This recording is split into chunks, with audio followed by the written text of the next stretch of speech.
welcome to Supposedly. I'm Rue. And I'm Jessi.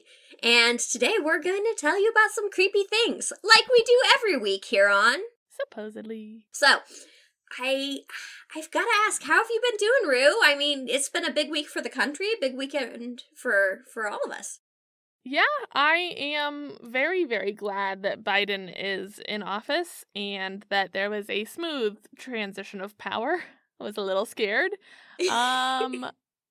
I am okay. I'm having like a weird brain day. My anxiety is like very loud today, but I'm surviving. I think it's a just being in quarantine moment. Yeah, we're so locked down. Like, okay, story time. Yeah, story time. I'm here for it. My sink broke last 3 days ago. Like broke how? Like was leaking or wouldn't turn on? Like was leaking and clogged. Okay. Like there was a pressure issue. And I have the genetic superpower of being raised by lesbians that I'm like, oh, I can fix this, no problem. And so I was like, cool, it's just this. I'll get the part and replace it and everything will be fine and dandy. And so I go to the hardware store and they were like, do you have a contractor's license? And I was like, no, my house is broken. Help me. And they're like, no. And I was like, what do you mean no? And they're like, because of COVID, if you don't have a contractor license, we can't let you into the hardware store. And I was like, but my house is broken. And they're like, oh no, so sad. You can order online and pick up tomorrow. And I was like, but I don't know what I need. I don't speak German and I don't know what this is called in German. So I'm like, it was all fine. I fixed it, but it was very frustrating. And so it's just like those little inconveniences that are on the one hand, I'm very grateful for. Like, I feel very privileged and aware of my privilege in complaining about German Home Depot being closed because none of us have COVID. But it's also like, I'm not shopping here for fun. Like, I'm not trying to get a fur coat. My house is broken. I don't know of anyone that shops at Home Depot for fun. Me. Except my old stepfather. He used to, go, I'm going to the hardware store, and he'd be gone for 2 hours and never come back with anything, which, one, super hella suspicious. Two, we're pretty sure that was just his way of, saying he wanted to get away from everybody for a while. I definitely am guilty of going to the hardware store for fun. They have plants there. Plants are nice. They have lumber there. You like lumber? You have to remember I built my whole podcast studio, so... That's true. I do enjoy a good woodwork. I enjoy a good plant. I just added a new plant to my arsenal not too long ago. Oh no, I'm so sorry for that plant. It's still alive.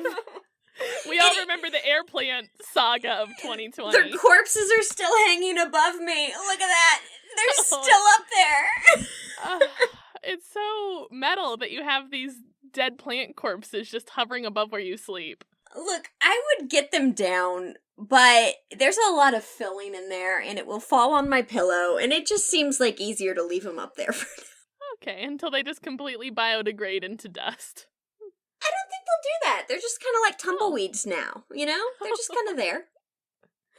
But... Okay. I've been having a lot of success with my my cocktail tree, which is a half lime tree split with a half lemon tree, and they stuck these together somehow in plant terms. Ooh. We all know I don't know a lot about plants. You're not a botanist? I am not a botanist. I can barely keep a plant alive. But his name is Kokomo, and he's been doing pretty well. So I decided maybe citrus plants are my thing. And I went out and I got a little...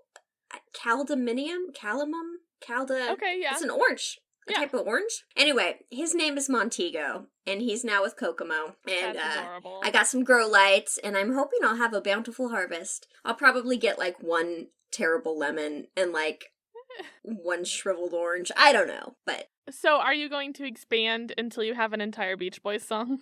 I might, but I'm running out of citrus, to be honest. Yeah. You're gonna be like, this is my... pomelo tree. I live in Kansas. The next thing I want to buy plant-wise is a miracleberry plant. Have you ever heard of miracleberries? I don't think so. Oh my god, Rue. Oh my god. Okay, listeners, turn up, tune in, because I am about to blow Rue's frickin' mind. Okay, blow my mind. Miracleberries grow on a plant, and they are berries, but they are edible. Mm-hmm. and you can even kind of buy dehydrated ones on Amazon. But what they do is they coat your tongue in your taste buds, and they mutate your taste buds temporarily. Okay, I do know what you're talking about, yeah. And it causes sour things to become really, really sweet. So I've always gotten the tabs, and this is one of my favorite things to do at parties, is like have a plate of Miracle Berry tabs for people to try different things, where they'll take a bite of lemon and be like, ooh, it's like lemonade, and then a lime and be like, it's like a limeade. So it's just a gimmick to get people to eat your fruit that you grow that is very unpalatable otherwise. It's my first step in the pyramid of power. Love it. Yeah, the Jessi cult kicks in right about the third level, but you've already ruined my first 2 steps, so. It's just like tiers of fruit. It's like, oh, you're at a lime level? You'll upgrade to a lemon in 6 months. And then if you buy my books and CDs and subscribe to my podcast and listen to every episode, then you go to cherry. Well, you better be subscribed to our podcast. If you're not, hit that subscribe button now. Please like and review us. It helps us get seen, and that's really important. Don't make us be like YouTube douchebags and be like, make sure you ring that bell. We don't want to sound like that. We don't want to sound Nobody like that. wants to sound like that. Yeah, please don't make me be Logan Paul or whatever that asshole's name is. How was Colorado? Colorado was good. It Good. was a little insane, the ride there. My sister loves EDM. Okay. I cannot stand EDM. I'm sorry, fans out there that are really into EDM. I can't do it. It's just a headache for me in singing form. Well, the drive down there was 9.5 hours, and she sang Lady Gaga's entire discography. Wait, okay, so 2 questions. Yes. First question, you count Lady Gaga as EDM? Oh, the mixes she had certainly were. Okay. Second question, when can I sign up to go on a road trip with your sister? You can take my place next time. Okay. Because listening to Lady Gaga for 9 hours is precisely how I'd like to spend my 9 hours. Okay, like, I love my sister, but she had to stop for gigantic, large cold brew coffees a lot, so she's pounding this coffee and then singing Lady Gaga for 9.5 hours, and I'm one of those travelers, like, when I'm car traveling, I'm just kind of chill. Like, you do your thing, I'll do my thing, let's talk, maybe let's share a song or two, but, you know, I didn't know that I wanted to go on, like, a caffeine-fueled Lady Gaga EDM spree. At one point, she busted out some South African gangster techno EDM rap that it was a lot. All right. Well, that is something I've learned about you, is that we should not go on a road trip together, because that is very much how I road trip. You road trip with EDM and, like, not gigantic EDM, coffees? But gigantic coffees, check. Lady Gaga, check.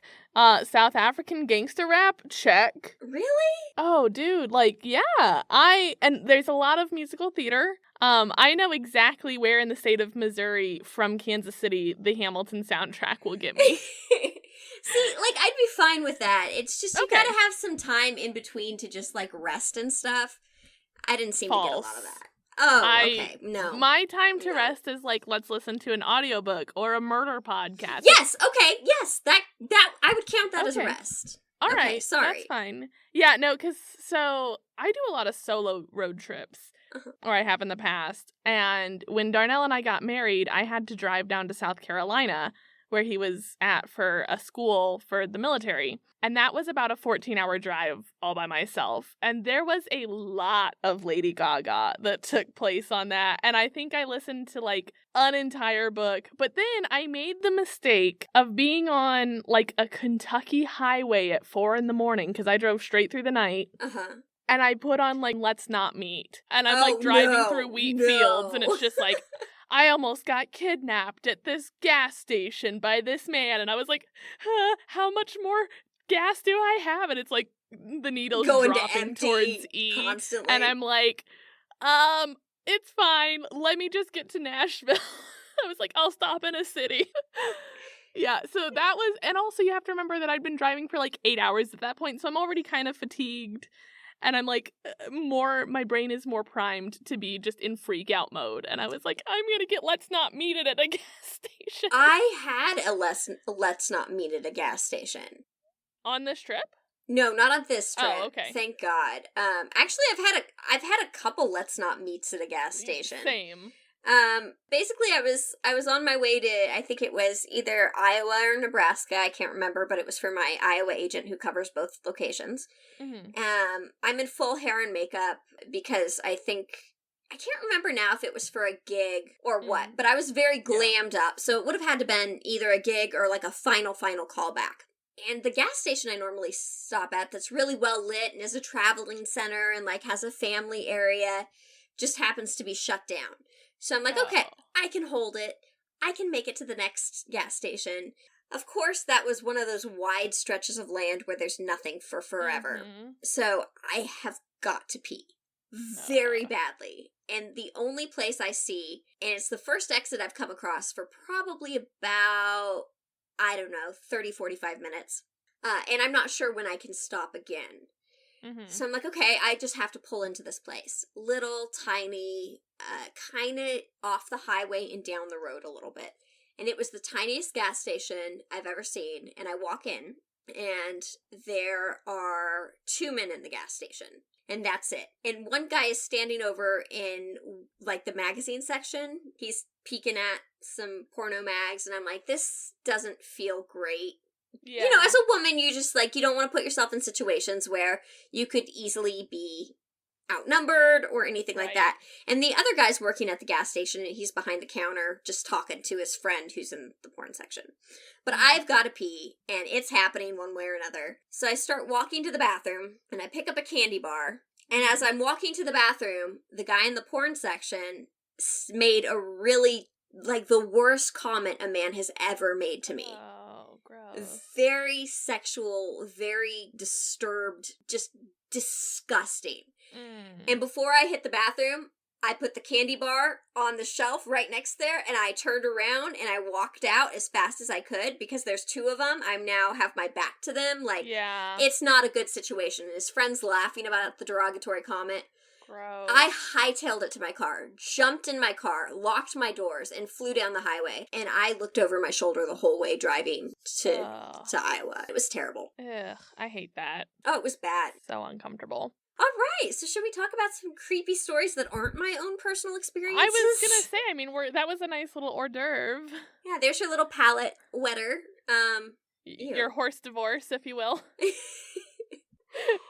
So I believe that you're up this week. What did you bring? So I am bringing a tragedy at sea situation. I'm dipping into your territory a little bit. Are you stealing Jessi Likes Aquatic? Yeah, I figured because you like aquatic, you would just really like this story. I will. If it's aquatic, okay. I'm in. So this is the story of the sinking of the Trashman Yacht. Oh my god, Rue. Yeah? I watched this last night. No fucking way! I did! Jessi, no! I watched it last night on I Shouldn't Be Alive. All right, well, just let me tell my story for everyone else since you know it. I'm sorry. You just said the trash man, and I'm like, wait, wasn't that boat I watched the story about last night called the Trash Man? I'm so annoyed. And it was. I'm sorry. I'm so sorry, but I want to hear about it from you. Okay. So as Jessi knows, it's October 1982. And the Trashman was a luxury 58-foot yacht which was being sold to a new owner. The multi-millionaire seller assembled a crew who would sail it across the East Coast to its new owner. The trip was going to go from Bar Harbor, Maine, down to Fort Lauderdale in Florida, and it would be a 1,300-mile journey and would take the crew 6 days. This crew had never sailed together before. They didn't know each other, so, I mean, it wasn't ideal circumstances. Mm-hmm. So let's talk a little bit about the crew. Yeah. First, we've got Deborah Scaling Kiley. She's 24 years old, and she's the most advanced sailor aboard, which is crazy that she's 24 years old. And she's like, no problem. Because this woman was literally the first American woman to complete the Whitbread Round the World race. Wow. Which means that, like, she's got some nautical miles under her belt. Yeah. And at 25, a year older than her, I'm like, oh, okay, bye. I have a podcast. That, like, my mom listens to. I feel ya. Yep. Yeah. Yep. So Deborah was hired by the boat's skipper John Lippeth, who was your kind of archetypal, scraggly sailor dude. Okay. He was also an incredibly proficient sailor and had been the skipper on some pretty noteworthy ships. And I don't know that I can technically call this yacht a ship, but I don't do boats, so it's gonna be called a boat, a ship, And a yacht. Yeah, it's In a vessel. Yep. Yep. Okay. So John was the kind of guy who found cause for celebration in like even the most mundane things. And as new members of the crew arrived, he was like, "Hey, let's have a beer together." And he was a jolly skipper dude, like very Gilligan's Island. Aww. So John had brought along his girlfriend, Meg Mooney, and she was not a sailor and was literally just along for the ride because, hey, when you're the girlfriend of a really advanced sailor and he's like, "Hey, do you want to come on this like high-end yacht trip with me?" You say yes. Yes. Yeah. There's Yeah. kind of no hesitation. It's a perk. Yeah. Yeah. So next we have Brad Kavanaugh, not to be confused with Justice Douchebag Brett Kavanaugh. Okay. And he is the youngest member of this crew. So he actually got this gig through Debbie. They were the only people who'd known each other before the trip. And it's unclear if, like, he kind of has a crush on her or if they just kind of know each other. But he was super excited to be with her. And he's excited to sail the Trashman because it's a, quote, bigger version of his parents' boat. I was going to say Brad Kavanaugh has that sounds like a money name. It does. And he does have, he comes from money. Yeah, big surprise. He's like, "Oh, this is bigger than my parents' boat." And I'm like, you have a parents' boat? I'm like, wait, you guys have parents? I want to know, okay, hang on. I'm going to go back to what you said first. Okay. I have 0 boats. I know, right? Okay, now back to who names a yacht the Trashman? So the whole time I was doing notes, I just literally kept seeing Danny DeVito in my head. "I'm the trash man. Yeah, I throw seriously. trash everywhere." Why the Trashman? It's a yacht. It's a luxury right, yacht. Yeah. It's not a trashy thing. And it's like the 1980s, so it's before It's Always Sunny in Philadelphia, so you're not even making a clever Danny DeVito pun. You're just obnoxious. Just being obnoxious at that point. Yeah. Like, I would name, like, a 1997 Honda Civic the Trashman. Like, you don't name a yacht. What would you name a yacht? I don't know, like Bartholomew. You would name it Bartholomew. Like, it has to be something bougie and punch you in the face worthy. I was gonna go with, like, the SS Rubber Ducky. Okay, that's a choice. Would you sing the Ernie song to it? "Rubber Ducky, you're the one." Well, I wasn't going to until you dropped that, and now maybe I would have to. Yeah, how are you gonna name your boat? I don't know, vessel? but I name all my cars like strong, dependable names, and so maybe not the Rubber Ducky because I feel, but I don't know. I have a rubber duck that I've had since I was literally a baby that is indestructible. It just keeps quacking. It floats, it quacks, it's just a magical thing.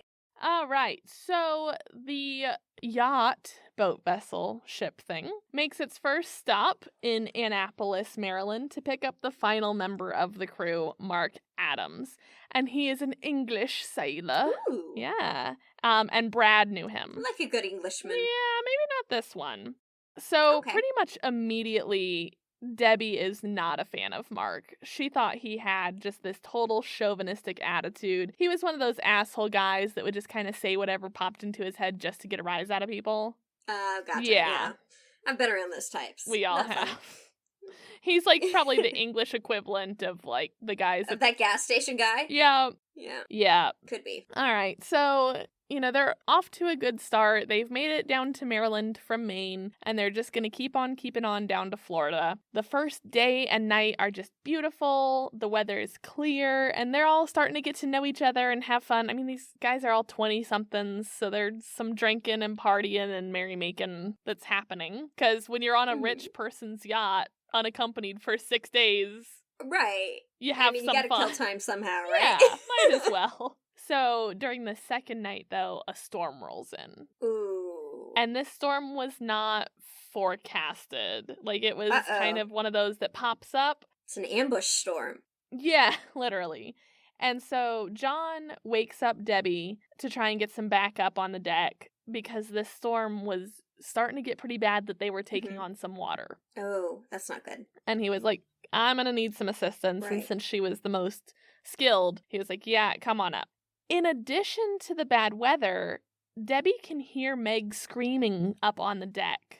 Oh, no. And John said that she'd gotten hurt and needed Debbie to take a look at her. She can also hear that Mark is just whooping and hollering at the storm, and it's clear that he is drunk. Oh, that's not good. Right. Great. So now, like, shit's kind of hit the fan. We're in a situation, and you're drunkity drunk on top of all that. Yeah. No, not fun. Yeah, so they weren't super concerned about the storm because most of the time when you're over the ocean and one of these really bad storms comes in quick, it leaves almost as quickly as it came on. So they're like, if we can just that's good hurry through this and make it for like another hour or two, we should be okay. So the waves are quickly getting high enough that as the yacht descends, it felt like when your stomach drops going down in an elevator. Ooh. Like, these are some big rough waves, yeah. Yeah. So Debbie gets up onto the deck and sees Meg lying down on the floor. John tells her that Meg fell hard on her back because of the waves and the water that was on the deck making it slippery. And Debbie calls him out because she's like, what are you doing letting a completely unexperienced sailor be on the deck during this horrible storm? Right. Like, she should have been down below, tucked in a bunk. Like my mom was in the Bermuda Triangle story I told. Because she wasn't experienced. They kept her down, out of the way. Yeah. Yep. But it's kind of one of those like, oh, you're my girlfriend, come hang out with me. And it's like, no, dude, like, you got her hurt. Yeah, that's not cool. Yeah. Come hang out with me while I try to single-handedly get the water out of the ship. Right. Deb kind of, like, is not pleased with John, and he's like, okay, yeah, I get it, but, like, can you just make sure she's okay? So Debbie gets Meg flipped over, and she can see that the area over her kidneys is already starting to form dark bruises. Ouch. And at this point, Meg is just begging John to take her home. Suddenly, this trip doesn't seem like so much fun anymore. I mean, no. Yeah. So John thinks that the best course of action is to try and go to land to wait out the storm and probably let Meg catch a flight back home. Mm-hmm. They're like, okay, let's get into safe harbor, get her off the boat, and then we'll continue on tomorrow when it's safe. Mm-hmm. But then he realizes that he probably doesn't have the right charts and maps to make that possible because they're going off course. Because at this point, they're somewhere south of Maryland because that's where they picked up Mark. And they weren't planning on heading in. Like, they didn't need more fuel or anything. So they had no reason to have those maps. Right. This is pre-GPS for sure. Oh, yeah. Do they have GPS that works on the boats now, like in the middle of the ocean? Oh, I'm sure they do. I would think I'm sure so, it's all right? satellite oriented. I don't know. You're the aquatic lover, so I feel like that's your domain to know. Yeah, but I've never been on a boat in the ocean. That's fair. I don't know that I need to go on a boat in the ocean. It sounds like not great. I got freaked out flying over the ocean in an airplane. Okay.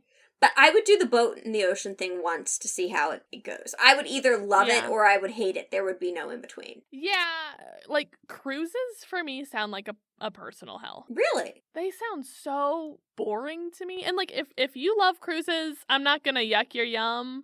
But like I would love a cruise. Well, and we've talked about this. Like, I am very much, when I get somewhere, I want to explore. I want to go and do the things. Yeah, but they stop at places for you to go do the things. Yeah, but other than that, like, you have to dress up to go to dinner. I'm not here for that. That. Get a little fancy with it. Enjoy. Have a date night with your husband, Rue.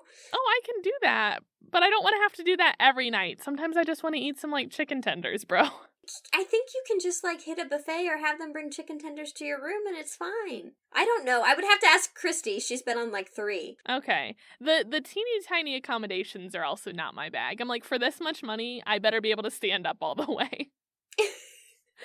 So, yeah, cruises are just not a thing that particular... Like, if someone was like, hey, we're going on a cruise, I wouldn't be like, oh, none for me, thanks. But I don't know that I would ever seek it out. Okay, fair, I guess. But I would take a free cruise. You know what, guys? If you're offering free cruises, just skip over Rue. Come straight to me. Oh, I mean, I'll take a free cruise. I just don't think I want to pay a lot of money for... I don't want to pay thousands of dollars for a cruise. You do have to tip your servers and everyone that takes care of you, like, a lot of money. I mean, as an aside, tip your servers anyway, whether or not you're on a cruise. Yeah. But I'm saying, like, a couple $1,000s. Yeah, I mean, they make pretty decent money. I know Yeah. a guy who is talent on a cruise, and, like, he said that he made out like a bandit, so. Anyway, back to this sad, Yes. bad thing that's about to happen. All right, so John calls the Coast Guard because he realizes that things could get really bad. If Meg's actually seriously hurt, and if they're still taking on water, he's like, you know what, Yeah. I'm starting to get a little scared. And so he asks for support in knowing how to navigate to the shore. He's like, I don't have any maps or coordinates or anything. Where do I go? What do I do? And at this point, the winds are gusting at 70 miles an hour and stirring up 30-foot high waves. Yikes. Like, it's like Bubba Gump Shrimp Co. storm bad at this point. Okay, so the Coast Guard advises that the safest, most direct place to seek shelter is Wilmington, North Carolina. I have a bunch of friends from Wilmington. Oh, hey. Yeah, Well, that's fun. They're a safe harbor. I lost my place, hold on. But when they turned to navigate towards land, the waves started to hit them head on. Ooh, that's not good. Yeah, because so facing the direction that they were on course, the storm was kind of going past them, but then they turned and, like, T-bone collisioned into the waves. Right, so the waves are coming over the stern. Yeah, and they're like, No, the bow. It's coming over the bow now. And they're like, this isn't great. Yeah. So because of this, the sails get ripped off in the intensity of the winds. And so John decides that it's time to get the engine going. He's like, all right, we need to call in for backup, basically. This feels very reminiscent of my mom's sailing story. I thought that a lot while I was doing notes. So he goes down and he's going to try and get the engine started. As soon as he gets it started, alarms start going off and smoke starts billowing out. That's terrible. That's never a good sign. Nope, the engine was overheated and it experienced a critical failure. In the failure of the engine, they also lost power. And so when their batteries died, it was over. It's done. Yeah, so they're like, we have as long as our batteries last, and then we're just out to sea. And also, that included all their comms. Of course, all the radios. Yep. Yep. And so now they have no way to steer the ship except for their rudders, and they're just at the storm's mercy. Yeah, because they have no sails, they have no engine. Right. They're just like spinning the wheel, hoping for the best. And Mark is still singing like a drunken sailor while steering the ship in circles, basically. Fan-freaking-tastic. Couldn't ask for more, and Meg is still wailing from the floor as her kidneys bruise. Oh, owie. We're all not having a good time is what's happening. So John radios for rescue, and he's like, yo, shit got real rough.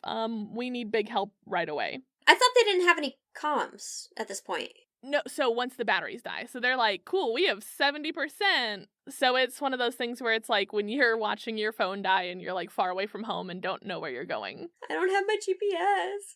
So, yeah, like I said, they're running out of battery. And so John's like, I'm going to use this battery to call for help.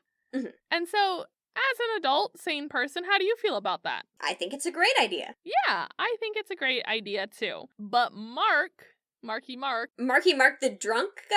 the Marky Mark and the Drunky bunch. Marky and the drunky bunch thinks that's not a good idea for some reason, gets apparently. Pissed. Ugh. And like even Debbie kind of feels weird about asking for help and had never been on a ship that asked for help before. Sailor culture means being self-reliant and getting yourself out of trouble. And the call that John made was basically them admitting defeat. And they feel like that is completely, like they basically just feel like that's resignation, I guess. Okay, here's the thing. If you need help, get help. Yeah. Get help. Yeah. There's nothing wrong with getting help for anything you need help for except maybe a murder. Like, don't get help to murder somebody. No, the help you need is turning yourself in. Yeah. God, that breaks my heart. I know. But, I mean, he still made the call. And then people were pissed at Good. him. So now we're infighting. Of course, because there's been some conflict. We're in an emergency, high-stress situation. And so Mark continues to get drunk. He's at this point just pouting into a whiskey bottle. Yeah, and he's like, fuck you, dude. I can't believe that you made us call for help. Wham. I kind of feel like I would have walked over, pulled the bottle out of his hand, threw it in the sea. Literally. At this point, Brad, like, steps in and basically does that and is like, hey, Good. John is in charge. All that matters is working as a team, listening to our skipper, and doing what we have to do to get through this. Right. So the Coast Guard lets them know that there are 2 ships nearby. They can be there to rescue the party in 4 hours. So all they have to do is float and keep their shit together. And so it's like, just hang on, just chill out, rescue is coming. Relax, get through the storm, don't get too far off course if possible, but you really don't have control over that at this point. And so the crew kind of feels like the sense of security wash over them. Like, it's not that bad. Help is coming. They're going to be saved in no time. But if that was how this story ended, it would be kind of not worthy of supposedly. So unfortunately, we are just getting started. So, since help is on the way, Debbie and Brad feel comfortable lying down after 12 hours of hard watch. That's a long time. That's a long, like... during a storm, whew. Like, I've pulled long shifts at work that is not in the middle of a torrential storm on the ocean and been exhausted. Right. I can't imagine the level of fatigue. And also just, like, the storm railing on you. Like, trying to stand up against the wind. Like, your body is exhausted at that point. And the stress, well, and you've got to be cold, too, because you're soaked. Ugh. Yep. So... they lay down and they're like, all right, we're just going to try and at least rest if we can't sleep and just like be horizontal because, wow, we're exhausted. And Mark will not shut up. Brad was still awake when the boat gets to the top of a wave and it crests. So that's like when the wave breaks and makes like the white surf, as opposed to just kind of like, usually big waves kind of just bounce up and down. But like when they crest is when you get that surf that like breaks. And the boat was at the top of the wave when this happened, and it free fell. Oh, no. So they drop in free fall, and then they land at kind of a funny angle. This angle breaks a window, and water immediately starts to flood the hull. Damn it. So John makes one last mayday attempt on the radio. The ship is sinking. At this point, there is no question they're going down. Yeah, sounds like it. Yeah. So they're in the middle of the open ocean, sinking incredibly quickly, and it's the middle of the night. There are approximately 2 minutes before the boat sinks entirely. Like, that's how quickly it's going down. Oof. Debbie jumps overboard to try and swim away before the vacuum effect starts and sucks her down with the ship.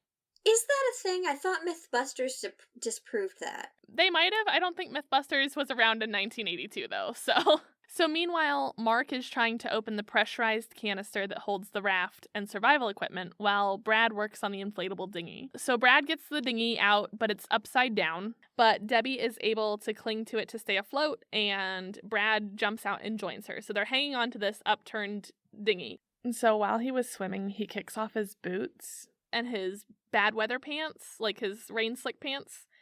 And he just thought about how his dad was going to kill him for wasting the money. I mean, if your boat is going down, you do what you gotta do. Oh, for sure. But it's still like one of those, where does your brain go moments. And so he's like thinking about how his dad's going to kill him for wasting all this money. And also your dad has a boat, so calm down. I think he can afford new boots. And new pants. But then Brad realizes just how sad his mom is going to be when they find out he died.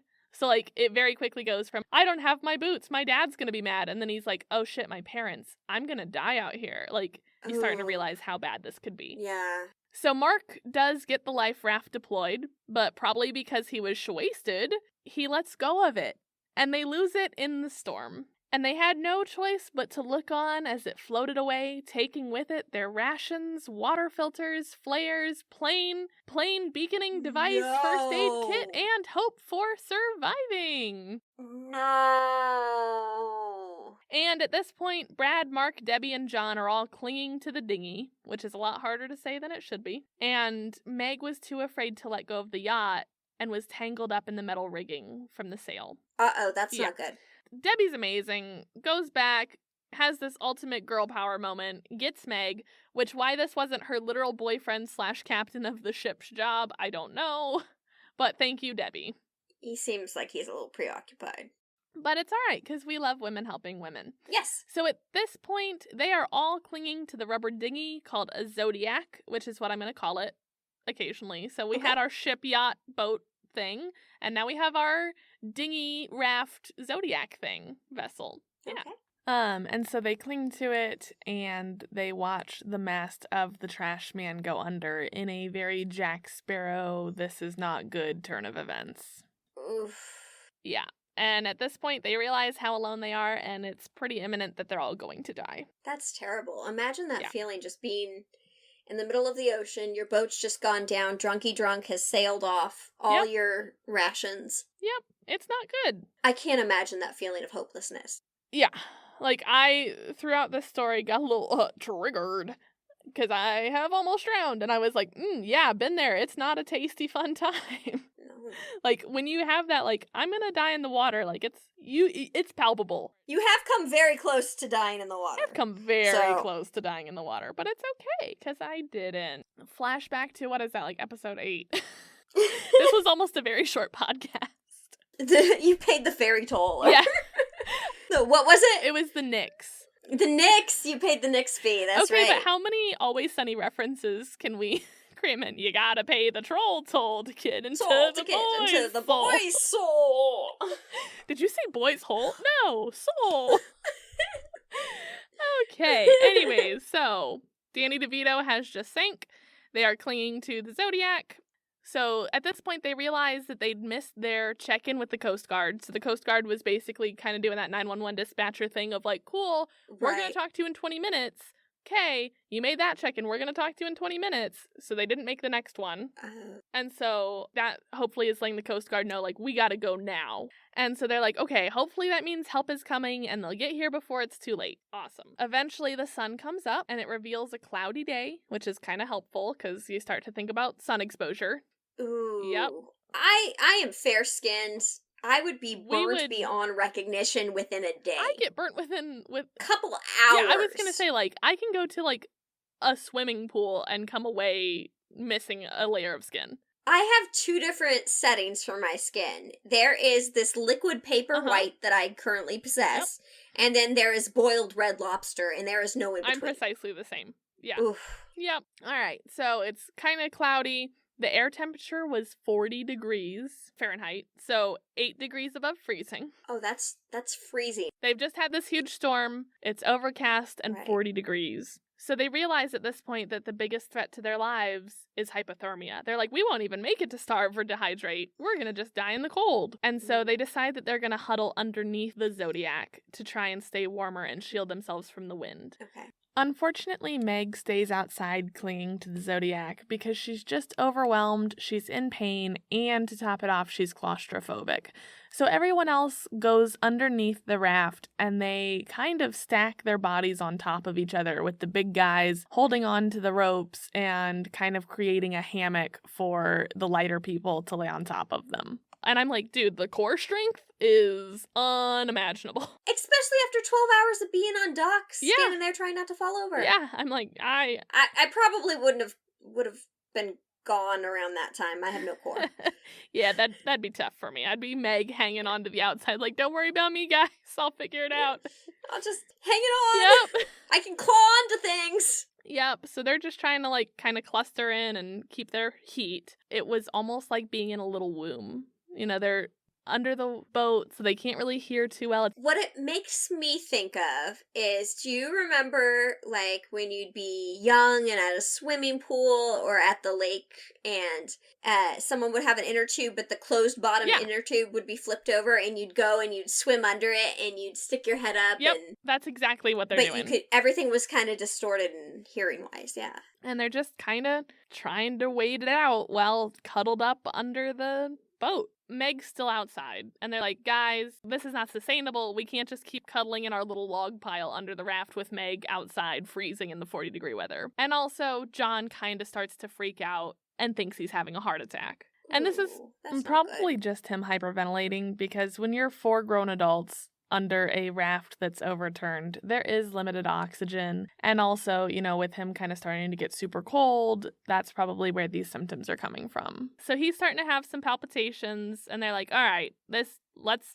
change plans. And they decide they're going to flip the dinghy and everyone's going to get in it. They flip it over, they shove Meg and John in because Meg's hurt and been just floating all night and she's cold. And John's freaking out thinking he's having a heart attack. So like, okay, let's get them in. So Drunky Drunk Mark gets in too. but then he decides the air's too cold. You know, like when you come out of the swimming pool water and you're like, oh, the air temperature, and you want to get back in because it's familiar. Of course. So he gets back into the water, and Debbie's still in the water. So again, Meg is screaming because all Meg seems to do is scream, which I don't blame her. Like, she is not equipped for this situation, and she's had a rough... She thought she was getting a luxury yacht vacation with her boyfriend. He's done nothing to help her throughout this entire situation so far. It's had to be Debbie. And kind of put her in danger. She's got bruised kidneys. It's rough. I don't blame her for screaming, but this time she's screaming because after being underwater for a day, think about how wrinkly you get in a bath for an hour, this is the first time that she's come into the air, and she can both see and feel the huge slashes on her thigh from where the metal rigging from the sinking mast had cut her leg almost to the bone. Did she not know about it until then? No, because of the salt water and because of the stress and because she didn't see it. How do you not know about that? I think because her body was just in such shock and panic. Oh, and she's been bleeding in the water for such a long time. It's all bad. So tensions are incredibly high at this point as they all kind of silently grapple with Meg's injuries. This is a surefire death sentence without immediate attention. Like, she's either gonna bleed out or die of a blood infection. Like, this is bad, and they all know it. So Mark and Debbie are still in the water, and they're like, oh shit, this is real bad. And then Mark starts screaming too, except he's screaming at Debbie, and he's like, stop kicking me, stop fucking kicking me. And he's losing his mind, being an asshole to Debbie, and Debbie's like, bruh, I didn't do shit to you. And he's like, what are you talking about? You just kicked me again. And she's like, okay, asshole. And she decides she's going to go under the water and see exactly where his legs are so she can stay as far away from them as possible. So she ducks her head under, and she sees these cloudy torpedo shapes, and her first thought is, fish! Oh. And then one of these fish swims up towards her, and she realizes that they are surrounded by sharks. Technically, it's still a fish, but not... It's a different kind of fish. It's a different kind of fish. It's a blood-hungry fish that's just had a good old sniff of Meg leg. For hours. Yeah. I'm surprised Meg didn't get bitten. If she's just bloody in the water for hours... Yeah. It's a miracle she didn't get chomped on right then and there. Yeah, it is. Debbie and Mark quickly scramble into the Zodiac, and they're trying not to panic. As soon as they get aboard, Debbie sees fins everywhere as they start to circle, and she counts multiple dozens of fins. Oh. Shark has entered the chat. Not just sharks. So in the raft, there was this little plywood oar, and they hadn't really used it up until this point because they're not trying to steer themselves anywhere, they're just floating. But they've decided that they're going to use it as a sea anchor to try and stabilize themselves, because at this point they're freaked out that any wave comes, it's going to spill them out into the shark-infested water. Yeah, that would not be good. And more Meg leg in the water is also not good right now. So this oar is attached to a rope that's connected to the dinghy so that you don't lose it when you throw it out. And immediately seeing this oar hit the water, the sharks storm up and grab it. And they take these people for the ride of their lives. Ooh, no thank you. Yep. So for just a minute, let's talk about what this feat tells us about the shark. The rubber dinghy that they're in is 18 feet long, which is about as long as like a pickup truck. And it's carrying 5 adults. So this thing is able to haul like almost 1,000 pounds through the water like it's nothing. This is a big ass shark. So are we thinking great white then? We're thinking a big ass shark. I mean, it doesn't matter what it is. It's big and it's strong because they are zooming through the water. It's not good. So they're able to untie the rope and free themselves from this shark, which, like, thank God, I would like to get off the ride. That's lucky. Yeah. So they free themselves from the shark, and they're just like, cool, let's, just sit here, I guess. They make it to night, and the wind turns bitter cold again. And so now they're facing sharks, hunger, dehydration, hypothermia, all of it. But they see a light on the horizon, and they know there's a ship nearby. And remember, they were waiting on 2 ships to rescue them. Right, that are supposed to be not too terribly far off. And they missed their 20-minute check-in. Yep, but it's too far away for any hope of rescue, and they quickly decide it isn't even worth their energy to try and get close to it. No. So they just watch this light on the horizon as it passes. Yeah. So now it's been 2 days of strenuously treading water and existing in fear, this 12-hour watch, and a hangover that they've gone without eating or drinking. And Marky Mark's probably coming down hardcore from that drinking. Yeah, they're all having a rough go of it. They start to experience the most intense thirst of their lives just as a rainstorm starts. Okay, that seems promising. Yep, they open their mouths to try and catch the falling rain, but then they realize that the wind is blowing too strong to catch any, and it's just drying out their mouths even more. This makes me, like, if I ever go on a boat in the middle of the ocean, this makes me want to, like, have a cup strapped to me just in case. Right? Yeah, just like a cup. Yep. Cup and a knife. And this pisses Brad off. Brad's, like, not here for it. So he stands up in the middle of the boat, and he just starts screaming at God and flips him off. And Debbie's like, oh, that's great. Let's not maybe do that, because at this point, like, divine intervention is our only chance at surviving. But I get it. To make matters worse, they can still see the sharks circling under the moonlight. That would really freak me out. Yeah. Occasionally they would lessen, and you'd only see, like, 10 sharks instead of, like, 40, but they never truly went away. So the group makes it through the night, and the next day is even worse. We're on day 3, and they are severely dehydrated, sunburnt, and they're starting to get infections. Their conditions were making them incredibly irritable, and they're starting to experience some psychosis. Okay, when you say infections, like a... So Meg's got this gash, right, which is starting to go bad, and then being in the experience of going through a shipwreck, you know, they're getting some cuts on their hands and faces from the wind, and they're starting to get really chapped and burnt, and that's starting to turn infected. Yikes. Yeah, and at this point, Debbie just becomes really grave about the situation. She's emphatic that rescue isn't coming and that they're just waiting to die. And, I mean, the facts are on their side. The ship went down 2 days earlier, and they've been drifting out further to sea ever since. Yikes. They're going the wrong direction. Like, they are going more into open water. And so, I mean, it really looks like things are not good. At this point, alliances start to form between Debbie and Brad. And so they're kind of like, all right, you know, let's make a pact that we're going to do whatever it takes to take care of each other. Since we're kind of starting to all get snippy at one another, I'll look out for you, you look out for me. Smart alliance if you're playing Survivor. Yeah, absolutely. And the two of them kind of decide they're going to sleep in shifts just in case anything goes wonky, kind of protect them from sharks, you know. Smart. Yeah, absolutely. And so we were talking a little bit about these infections. Part of the reason that we had this breeding ground for infections is the fetid water at the bottom of the raft. So they're 2 days in. They've got Meg's blood. They've got urine. They've got nasty water, sweaty bodies. It's gross. And this water is making them all sick. And they're all getting staph infections at this point. You know what could help in a situation like that? A cup. Yeah, a cup would be great. Yeah, because you could, like, throw the stuff out, Yeah. or, like, hey, you need to pee in the cup, and then we'll dump it out, or... Yeah, but yeah, so pretty much immediately, Meg's staph infections go full-on septic. Oh, no! And the group is just pretty much powerless but to look on as she slowly starts to die in front of them. I feel the worst for Meg. I do too, because, like, this is not her domain. She was just trying to have fun. Now we're at night 3. They make it through another day. Meg is not doing so hot. And all of them are just starting to get delirious. John and Mark, despite being trained in survival at sea, succumb to their thirst and make bad choice number 1000, and they start to drink the seawater. I feel like even the most landlocked of us knows, don't drink the seawater. Yeah. Right?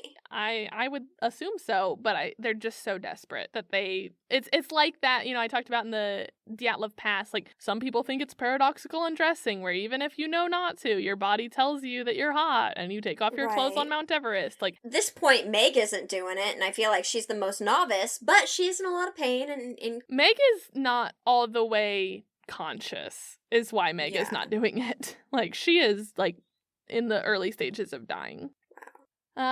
Within a few hours, Mark and John go full on batshit. They are having delusions because they have just drank a bunch of salt and are dehydrating their bodies from the inside after 3 days of hangover and not having any water. It is bad. That's gonna be fun. So John spends the entire next day hallucinating that he sees land and that they can get Meg to the hospital where his mom works and they're found. Like, he literally spends the entire next day not shutting up about, oh yeah, I see land and we're right by my mom's hospital and I'm just gonna take Meg and it's all fine. Look, we're saved. And it's like, bro. Yeah, that's a mirage, dude. Like, none of us are seeing this. Please stop talking. Like, and John even goes as far as to hallucinate that he can see his car, and he's gonna pull it around while the rest of them bring the boat in. Not happening. Not happening. Not happening, but nice thought. Well, it's this nice thought that's actually a delusion that makes him decide that he's gonna pull the car around, and to do that, he jumps off the boat. And this is John. This is the skipper, the boyfriend to Meg. Correct. Wow. He starts to swim away from the boat towards the, quote, land that he believes he is seeing, and everyone is just too weak to do anything but call out to him to come back. I mean, none of these people are in the position to be able to go get him. Right. Ugh. And so John disappears under the water. Then the group hears one blood-curdling scream and silence, and John is gone. Even though no fins were present when John disappeared, the rest of the group, not hallucinating, knew that the sharks hadn't left, but were just waiting for their opportunity and had found one when John jumped. And now they've had a taste of more blood. Yep. And Meg, still dying, starts to lose her grasp as she watches her boyfriend die in front of her, essentially. Ugh, that's horrific. Yeah. And she kind of freaks out because she's like, he was supposed to be my safe person. You know, he was like, I'm going to keep you safe on this boat. And he dipped out and was like, see ya, I'm going to get the car. And then she watched him get eaten by sharks. And she knows she's got this huge gash on her leg and that they're waiting for their turn with her. Well, and she's now with people that she doesn't really know super well. Yeah, although clearly Debbie's going to come in clutch for her. And because if there is one thing we know that men have, even 4 days out to sea without any supplies, it's the audacity. Mark decides that he can make Meg stop being sad and propositions her, saying, hey lady, I think it's about time you and me had sex. What a great time to hit on her when she's dying and her boyfriend has just been eaten by sharks. And there are 2 other people in this raft, and Great. we haven't eaten or anything in no. Not no, but hell no. Sorry, not in the mood for that. Right. Thanks, but no thanks, but also no thank you, and no. And also, fuck you. Yes. Like, we are beyond no thank you. We are in, I'm gonna punch you if I have the strength. Punch you into the shark water. Literally. Luckily, Debbie and Brad keep a close eye on him to see if the situation escalates and if they need to step in and protect Meg. Like, they're like, we're too exhausted to, like, actively do anything because they're also scared that Mark being Mark might make this physical and, like, push them out. Right. And so, like, we're just gonna keep an eye on it, see what's up. But, like, they're like, if we need to intervene to protect Meg, we will. But they also don't want to get into a fist fight on a tiny dinghy in the middle of shark water. So Mark gets annoyed with Meg because she turns him down. Of course. Yep. What did you expect her to say? Literally. Like, hi, I'm dying. My boyfriend just got literally eaten by sharks. I'm bleeding out. I'm dying of sepsis. Sure, I feel sexy. Let's do this. We're sitting in 3 inches of bloody piss water. I'm not feeling it, my dude. And so he decides that he just needs to cool off and wait for her to change her mind. To do this, he's going to go to 7-Eleven for a cigarette run. Okay, is it by John's car near the hospital in the middle of the ocean? Yeah, it's by the hospital. And so he's like, yeah, I'm just going to go get some cigarettes. Does anybody need anything? And Debbie and Brad are like, my dude, what are you talking about? And he says, oh, I just need to go for a walk. And he does. He walks off the side of the boat. Debbie and Brad remind him about what literally happened to John like an hour and a half ago. Part of me wants to say instant karma. Terrible move. Let's just leave it at instant karma for right now. Yep. And it's one of those things where you balance, like, is being a misogynist a reason to get eaten by sharks? No. But don't be an asshole and then decide that you need to go to 7-Eleven because a woman who is dying, whose boyfriend, partner, whatever, just got eaten, turns you down for sex. Okay, so Debbie and Brad remind him about what just happened to John, and they feel something bump the boat so hard they have to hold on, and then the water floods with red bubbles. Mark is the second casualty of the sharks. And moreover, they're starting to fight over who gets to claim the kill. It's turning into a feeding frenzy directly below their rubber dinghy. Sharks are bumping them, and they're threatening to flip the dinghy. And, like, also spill them out into the middle of a feeding frenzy. It's not just turn the boat upside down. It's turn the boat upside down into frenzying sharks who are fighting over one body, and you're about to introduce 3 more. So the survivors contemplated just drowning themselves just so they wouldn't have to feel getting eaten. I don't know how you could do that without getting eaten, though. Yeah. I'm like, do you just stick your head over and breathe in the water? Because I think so. I don't know. A shark, you've seen sharks jump out of waters to get penguins and stuff? Yeah. So eventually the sharks start to calm down, and they make it to another night. Hard day. Yeah, rough day. We lost 2 people today. And overnight, Meg gets so ill that she becomes delusional and actually tries to attack Brad. Oof. She's just kind of raging out. And so Brad kind of gets her to just chill, and she starts waving her hands in front of her face and, like, babbling in tongues. She is going full septic. Her brain has an infection, and things are bad. They can tell that the fever is just ravaging her weakened body. So on the morning of day 5, Brad and Debbie wake up to find that Meg died in the night. For a moment, Brad considers eating her, but they decide that with as bad as her infection was while she was alive, it would just make them sick. It's like, you've died of sepsis, you're poison at that point. So they remove her clothes and jewelry to try and give her family something, since they're never going to have a body to bury. So after they undressed her body, they laid it on the side of the raft and said a prayer in Psalms 23 to try and honor her with a makeshift funeral at sea, and then they rolled her over into the water. So immediately after doing this, Brad and Debbie go to sleep. They're like, we don't want to hear what's going to happen to the body, because they know the sharks are going to get her. The sharks are still there. They never go away. Brad starts to get pretty sick from this water in the bottom of the raft, and he's also starting to suffer from sunstroke at this point. They decide that their best course of action is to flip the boat over to clean it out. Risky move, though, because we got sharks underneath. We do. They haven't seen sharks in hours, and they know that at this point the water in the bottom of the raft is going to kill them as quickly as sharks will. I still think that's a risky move. It is, but it's all risky. I would try to maybe take Meg's clothes that they stripped off of her and somehow use that to try to get it out of there. I feel you. So Brad didn't feel strong enough to flip the boat. It's too bad we didn't have a boot. If Right? Brad would have kept those boots on, that could have been handy. So he didn't feel strong enough to flip the boat, and Debbie got scared that she was going to be all alone. She was like, oh, Brad's not going to be able to make it back into the boat, and he's going to sink. Right. But he finally musters up the strength to flip it, but loses his grip on the ropes and fell in the water. No, with the sharks? He wasn't strong enough to get back in, and Debbie just kind of falls apart. I mean, all of the stress is getting to her, and she just starts to weep. And Brad's really tight at her, which I get. He's like, can you not cry and, like, help me not die in the shark water right now? Like, you can cry when I'm back in the boat. Well, and also, if you're crying, you're wasting the last little bit of water your body has. Yeah. And he's just, like, so mad at her. In a feat of life or death super strength, he is able to haul himself back into the dinghy. And he's just pissed at Debbie. So they sit at opposite ends of this 18-foot raft with their arms crossed, facing opposite directions. I'm gonna look at these waves. You look at those waves. Yeah, which, I mean, it's so frustrating because, you know, they were allies in the beginning. They knew each other, and it's hard to watch this alliance fall apart. I mean, we've all had that road trip or that... Oh, yeah. That situation where you're traveling with someone. Brad wanted to listen to EDM. No, Debbie did not. Lo and I had a good trip together. We bonded. It was great. Yeah. So I totally get it. But it's just the visual of them sitting crisscross looking at different waves is like, oh, guys. So Brad sits up after a while and he sees a ship on the horizon. And it's big. Good. He tells Debbie. He's like, hey, ship.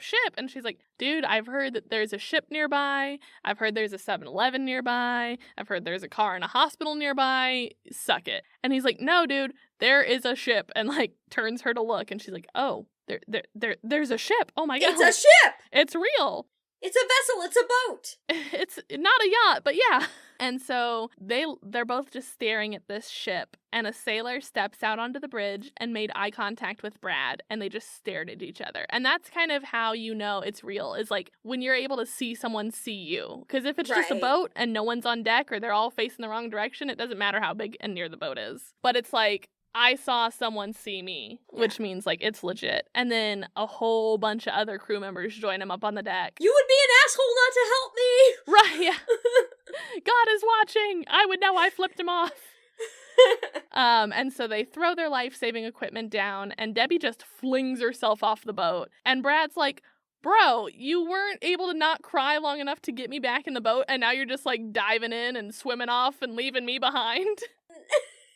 She didn't even say bye. She didn't even say it's been real. She was out of there. Like, she go, peace. She threw up her deuces.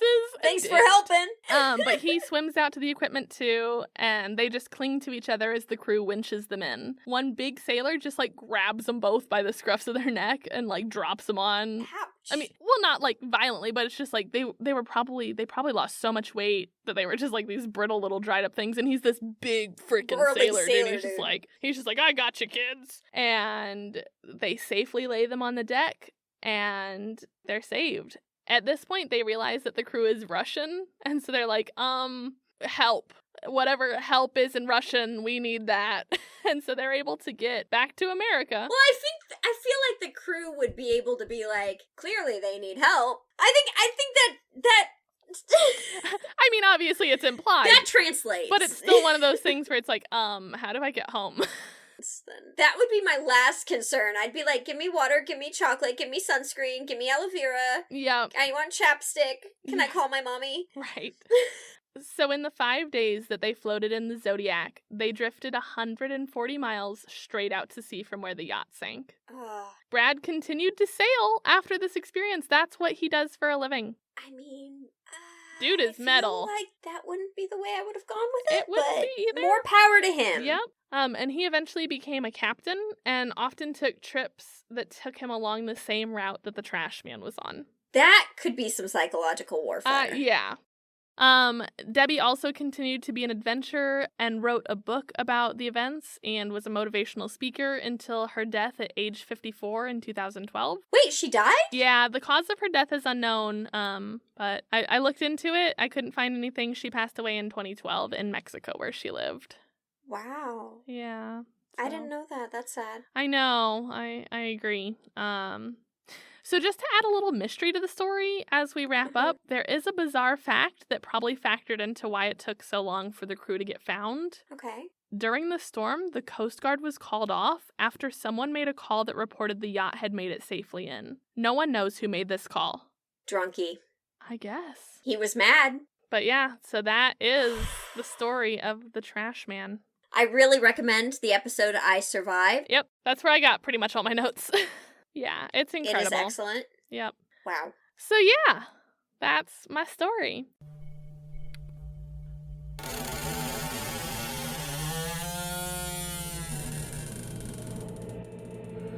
Jessi, I have got to tell you about my new favorite podcast.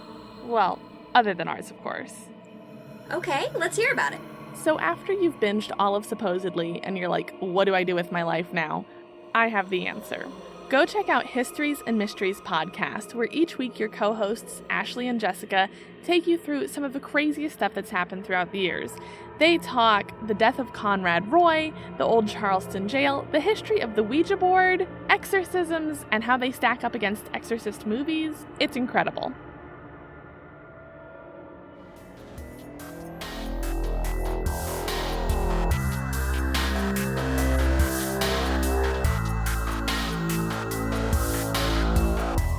This is Histories and Mysteries. I'm one of your hosts, Ashley, and this is your other host, Jessica. And on our podcast, we talk about fascinating history, like the history of witches and Cleopatra.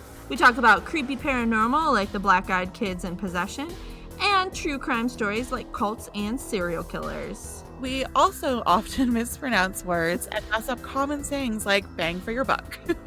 So if you want to come laugh with us, or at us, we don't mind, check out Histories and Mysteries. That's Histories & Mysteries, and we're found on all major podcast platforms.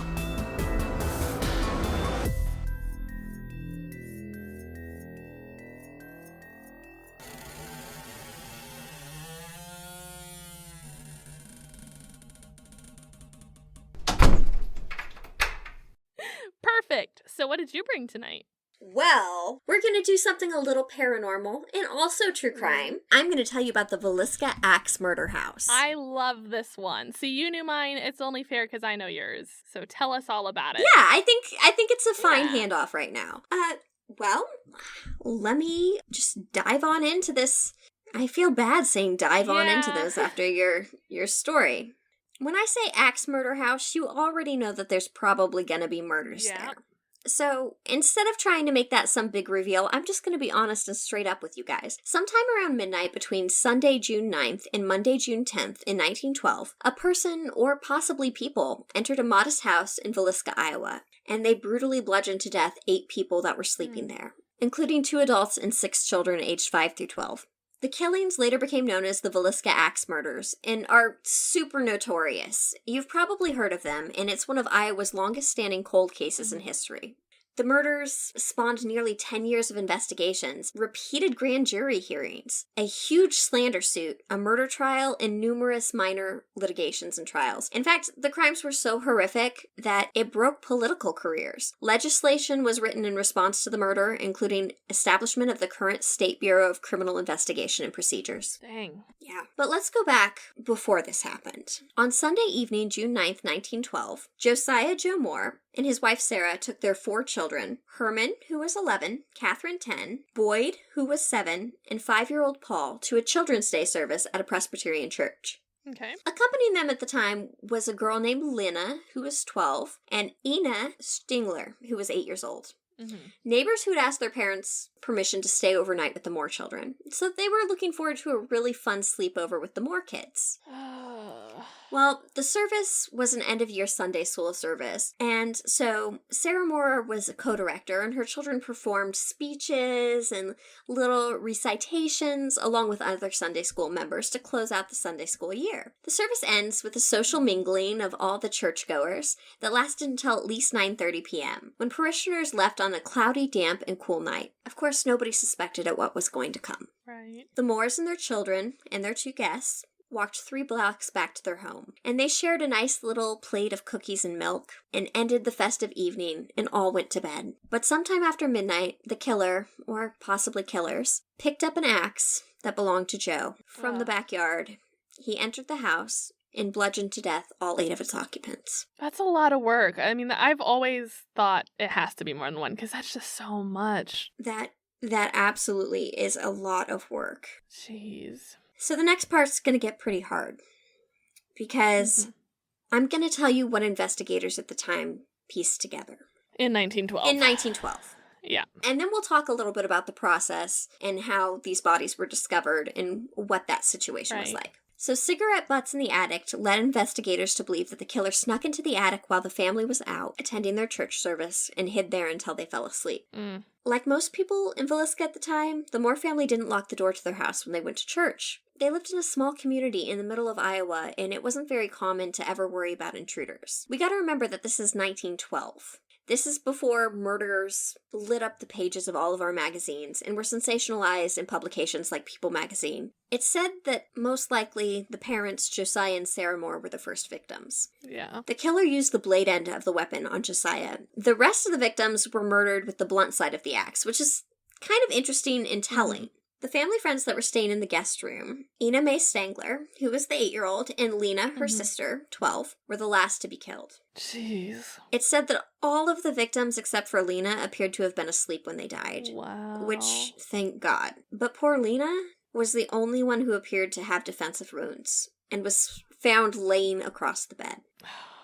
Worst sleepover. Like, just the chance that was the one night that she was at her friend's house is so heartbreaking. So the axe is left in the guest room next to a 4-pound bacon slab, which is a lot of bacon. I thought you said like a baking slab. I thought you were talking like a pizza stone. No, a slab Wow. of bacon. That is a 4-pound piece slab of bacon. And at some point, the killer had covered all of the mirrors in the house with blankets and clothes. He had cooked himself a plate of food, which was left untouched in the kitchen at the time. And he also left behind a bowl of bloody water.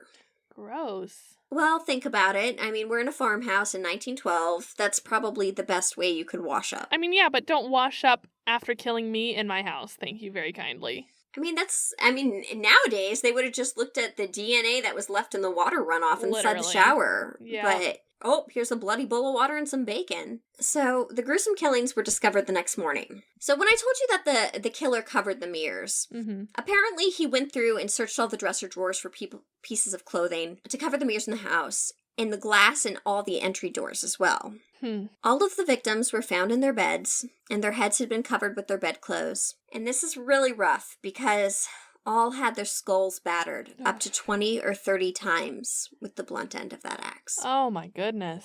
Do you know how they know that it was probably that many times?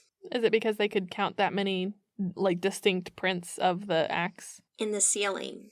From when he would strike yeah. someone on the head with the axe, and then he would swing the axe back, it would make a mark in the ceiling. And in fact, the ceiling in the parents' bedroom and in the children's room upstairs showed huge gouge marks, apparently made by the upswing of the axe. Wow. Of course, whenever we're talking about child murder and we're talking about women that have been killed, Yeah.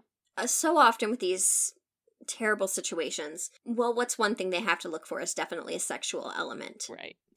So the only girl or boy who had been potentially sexually assaulted was Lena Stigler, whose nightgown had been pushed up and she'd been left exposed. However, doctors concluded that she had not been sexually abused, so that's good. At least by 1912 standards. By 1912 standards. She also had a blood stain on her knee, and that defensive wound I was talking about was on her arm. So when the axe went down, it's believed that she went to go block her face and her head. Wow. And there you have it. Mm. So the terrible killings were discovered the next morning. When Mary Peckman, the Moore's neighbor, noticed that the family hadn't really started their chores around 7 a.m. Once again, this is Iowa, farmland, farmhouse. Mm-hmm. Usually you would be up, the children would be up, tending to animals, going about their day. Right. She called Russ Moore, Josiah's brother, who decided that he was going to let himself in with a copy of the house key. Let's think about that for a second, because the door was left unlocked. Mm-hmm. After discovering the bodies of the young neighbors, he calls the peace officer, who then, in turn, called investigators. Okay. Unfortunately, he also called some other people, and there was a lot of people walking through this crime scene. Yeah. It was one of those things, everybody in town is kind of hearing about it and coming to check it out. Right. That's not great. Yeah. Eventually, investigators come in, uncover the scene. Now, we're going to jump forward a little bit because there are plenty of suspects in this murder. Mm-hmm. But it is, to this day, like I said before, one of Iowa's longest unsolved murder cases. Let's talk about some of the suspects that they decided to come up with. First was Reverend George Kelly, who was actually tried for these murders. Let me tell you a little bit about Kelly. He's a traveling minister who was in town the night of the crime. He was at the service that the Moore family attended before their deaths, but for some reason, he left town between 5 and 5:30 a.m. the next morning. That's an early rise. People reported him showing a very suspicious interest in the murders. Okay. And after being in and out of trouble with the law for sending obscene materials through the mail and a stint in the mental hospital, he was arrested for the murders in 1917. He's tried and then eventually acquitted. And it seems like most people don't really believe that he was mentally or physically capable of the murders at the time. Interesting. Some people think that he wasn't mentally capable of Which is committing BS, these crimes. and I feel like just a statement about how we look at mental health, because, like, he's a traveling minister who doesn't have the faculties to commit murder. Calm down. So when he leaves Villisca on board of the westbound number 5 train, he allegedly, or supposedly, told fellow travelers that there were 8 dead souls back in Villisca, Iowa. Butchered in their beds while they slept, he said, even though the bodies had not even been discovered yet. Okay, don't love that. Don't love that, right? He even joined a tour of the murder house with a group of investigators, when he returned to Villisca 2 weeks later, posing as a detective. Yep. That's not good. That's not great. Yeah. But he doesn't have the mental faculties to commit murder, but he can take on a new But identity. he can tell people that there are 8 people dead before the bodies are discovered, and he can pretend to be a detective and also tour the scene of the crime 2 weeks later after he's been out of town for a while. Not a fan. This guy raises some red flags, to say the least thing, right? But if that wasn't enough... Oh boy. They really became interested in him a few weeks after the murders, after being alerted by recipients of his rambling letters. Okay. See, he had suffered a mental breakdown as an adolescent, and since immigrating to America with his wife in 1904, he had preached at Methodist churches across North Dakota, Minnesota, Nebraska, Kansas, basically the whole Midwest there. Mm-hmm. We talked a little bit about how he had sent obscene material through the mail and had spent time in the mental hospital. I couldn't really tell you what that obscene material is. Okay. Back then, they kept such details pretty vague. Right. Well, and also, like, what they considered obscene and what we consider obscene is, like, what I would tweet out on a normal Sunday. Yeah, I think this goes possibly a little bit beyond that. But you never know. I mean, it's very, very much alluded to. It's always a footnote in these stories. Mm-hmm. So, a grand jury indicts Kelly for Lena Stingler's murder, and he's interrogated through the summer of 1917 while he's in jail awaiting trial. And when I say interrogated, this is 1912. Yeah. There was some roughness to those interrogations. I don't doubt that. On August 31st at 7 a.m., he signs a confession to the murder saying that God had whispered to him to suffer the children to come unto me. Oh, no. He recanted this confession at his trial, and his case goes on through the jury through September 26th. The jury deadlocks at 11:01 for acquittal. So, a second jury is immediately impaneled, but acquitted Reverend Kelly in November. No one else has really ever been tried for the murders, and the crime remains as one of the most unsolved mass murders in history. Of course, as you can imagine, this story just grows with time. Yeah. This is a town that never fully healed from this. Mm-hmm. The Villisca Axe Murder House still stands till today, and they've had quite a bit of paranormal activity. Of course, a house with such a dark and mysterious past really quickly attracts rumors of hauntings, like from the get-go after this murder. And surprisingly, the house was lived in for years after the murder, although families never really stayed for long. So there basically isn't a ghostly phenomenon that hasn't been reported at this house. I mean, we're talking about the full gambit. Disembodied footsteps, things moving, voices, apparitions, shadows, bad vibes, you name it, it has it. And it's been on basically every ghost hunting show that you can imagine, from Ghost Adventures to the scariest places on Earth, and basically all the essential spooky podcasts, including ours. But one little piece of news that kind of was made was in 2014, a man staying there on an overnight ghost hunt or paranormal investigation inexplicably stabbed himself. Oh, no. Yeah, this made national news. So the Villisca Axe Murder House is right in the middle of a residential neighborhood now that's kind of sprung up on the old farmlands. Mm-hmm. It's quaint, and it's got a cozy exterior, and that's pretty much a full 180 to the story attached to it. I mean, the house itself is kept in a pristine condition so that sales booth, gift shop, and the bathroom are in an old barn on the other side of the property. That's kept really tidy, but it's very tiny as well. They allow paranormal tours. You can even join in on paranormal investigations and ghost hunts.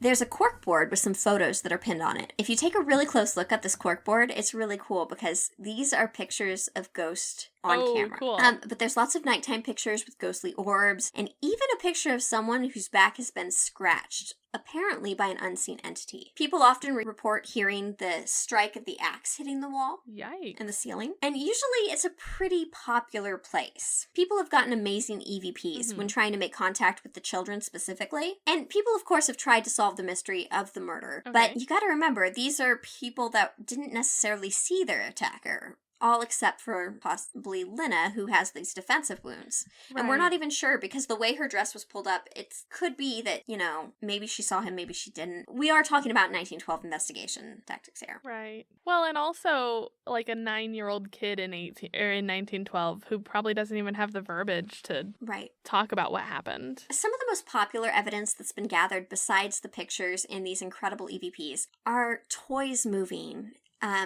They still keep some toys around, especially in the attic where the children slept. Mm-hmm. Balls and wooden horses that go moving on by themselves in the middle of the night. And of course they have amazing guides that you can talk to about all of their paranormal stories. They have quite a few. So when the Villisca Axe Murder House does open back up, it's open Tuesdays through Sundays between 1 p.m. and 3:30 p.m.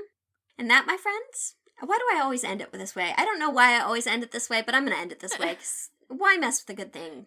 And that, my friends, is the story of the Villisca Axe Murder House. Thanks, I hate it. Oof. I think it was the minister.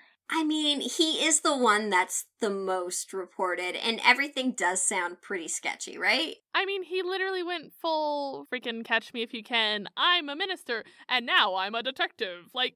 But I was in this town 2 weeks ago speaking at their last church service of the year in 1912. Church was the thing. Everybody had to go to church.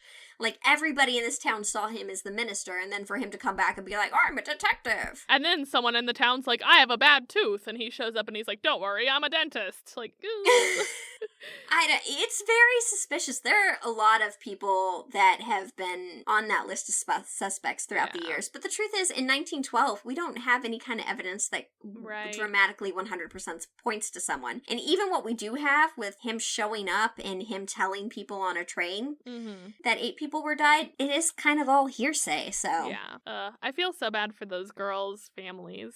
Right? Imagine that. You send your 2 children out to have a sleepover and... I know. Heartbreaking. And you never get them back. Yeah. Tragic. It is. But we made it through another episode. We did. So, yay. And if you can't get enough Supposedly, you can hang out with us on Facebook, Instagram, and Twitter at supposedlypod. And if you have a story that you'd like us to cover or just anything you want us to talk about in general, feel free to drop us a line at supposedlypod@gmail.com or supposedlypod.com. We have a form ready to go for you. Just plug in your information of what you want us to cover, and we'd be sure to do that for you. And if you're like Jessi's mom, you can watch us on the YouTube. Watch us on the YouTube. We're on the YouTube now, and I watched us for the first time on the YouTube the other day, and I gotta tell you, Rue, I love what you've done with it. Oh, I'm trying to sweep it up and make it look all pretty. And it does. It looks so pretty. So go check out our pretty YouTube. Yeah, our pretty the YouTube. Our pretty the YouTube. And catch us next time on Supposedly!